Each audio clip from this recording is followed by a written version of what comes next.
Hey guys, just wanted to create a quick video to show you how to put a permanent blind on your layout boat.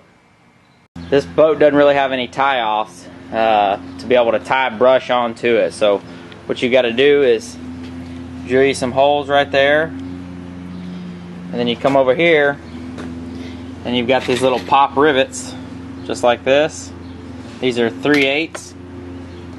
Take one of those. After you've drilled your holes, after you've measured and drilled your holes, go ahead and take your silicone here. Make sure it's waterproof silicone. Cover the underside of this and cover each one of the ends of your pop rivets. Slide both your pop rivets down in there. Use your little $12 pop rivet gun, real cheap from Lowe's. Take that. And I don't know if you can see it on the camera, but you can see where it just basically cuts that off. Once it mushrooms out underneath here, it'll go ahead and cut the stem off, and you're good to go.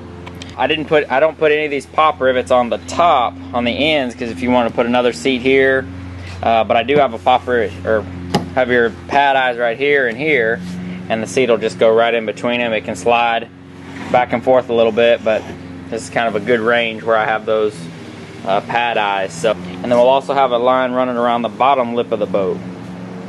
Now again, all this is above water, but you see on one like this, you want to make sure you get good silicone all the way around each one of those. As you can see, these are some that I've prepped right here. So that's what the rivets look like before they're done, and then you just go to work on it. Okay, as you can see, we've got all of our pad eyes set like we want them. They are good to go. So now, what we're going to do is take this 7-strand 550 paracord, and this is actually bungee cord. So it's only an 1/8 inch thick. I wish it were a 1/4 inch, but we'll probably double wrap the whole area.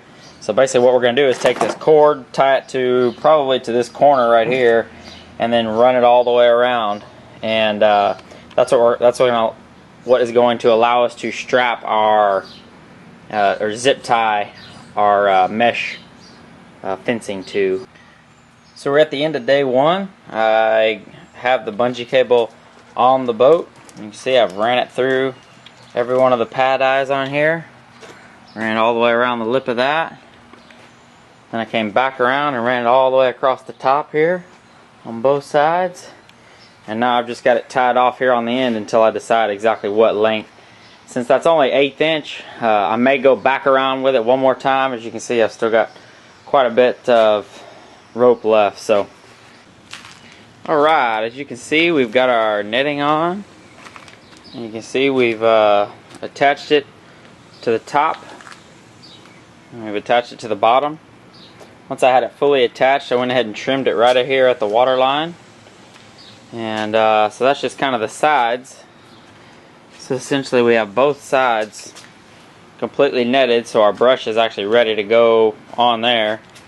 And now it's time to figure out the netting on the front and then on the back there. So as you can see, we've got our netting completely on, front, back. I didn't zip tie it down to here because I wanted to have access to that little compartment right there. So as you can see, this thing came originally with a nice bungee strap. So what I did was I just ran my smaller bungee just right through there, so I was able to attach to it. So if I ever need to get in here, I can just unhook that one and the other one, and it won't affect how this is on here. So now what I'm going to do is attach brush to this netting. So the brush that I'll be using is Spanish moss. Here in Southeast Texas, there's plenty of that to go around. So you can just, if you know somebody that's got some property, or you can just get some off the side of the road. And basically it works the same as raffia grass or any kind of store-bought grass. But what's nice is when you put your zip ties in there, you won't have to worry about your zip ties being exposed. It'll kind of disappear down into there. So I didn't mention this earlier, but to attach all your netting and everything, I only use these 4-inch little zip ties. Just these 4-inch short. You can get these from Walmart for a lot cheaper even than Lowe's. So and now to attach the brush, I'll be using these 8-inch cable ties. So here we go. As you can see, we're about halfway through. We've got brush all on this side, so we're making good progress. As you can see, this is the final product. We were able to cut the netting at the water line, and then whenever you put your brush on there, it'll actually drip down below the water line and make it look as natural as possible. So I've also got some layout doors that are just that same mesh material that has PVC pipe on the base end of it right here.